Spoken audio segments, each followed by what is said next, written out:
Okay, what did you bring us today? I brought you my 1964 Gibson Thunderbird IV that I believe was the first one ever sold at retail. I walked into Jenkins Music Company on Ward Parkway Shopping Center, ran into one of the salesmen there was a friend of mine. He says, "Don, I just got back from the Chicago music store and you're a bass player and I picked up a bass there. We need somebody to tell me if it's any good." Well, I took it, messed with it a little bit, plugged it into an amp, told him to hang a sign on there, "You just sold it." And he says, "Don, this thing cost a lot of money. I'm 14 years old." And I said, "Put it on layaway." I went out mowing lawns, playing gigs at the Jewish Community Center. That's a pretty nice guy to let a 14-year-old put something on layaway. Hey, that's why he was called Big Dude, you know? And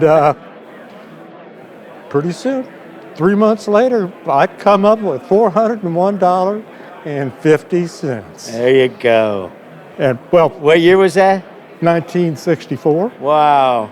And well, the case was $52.50. And you still got the original case. Oh yeah, it's a little worse for wear, but you know, it's a lot better than just throwing it in the back seat of the car. What's the name of this guitar? What do you call it? That's my best friend. That's your best friend. Yes. And what's her name?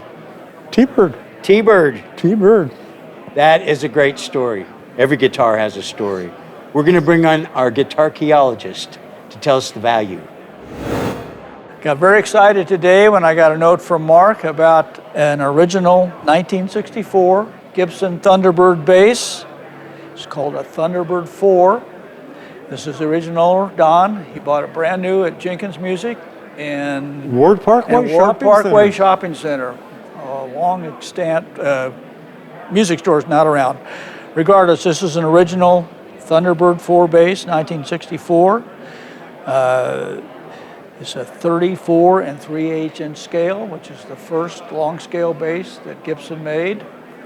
The construction is a solid neck through body. So the center portion of this with the neck is one piece. It has two laminated mahogany pieces on the side.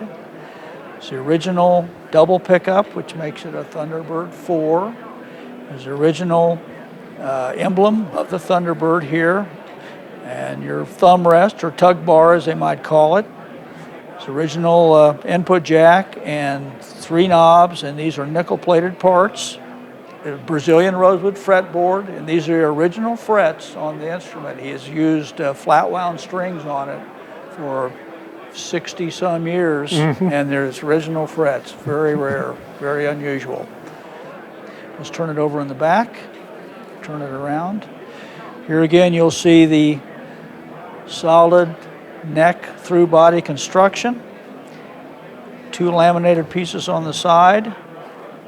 The serial number, which is in this position right here, is 160005. Is that correct? Right. All right.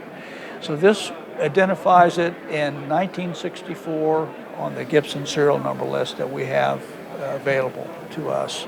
These are the original tuners.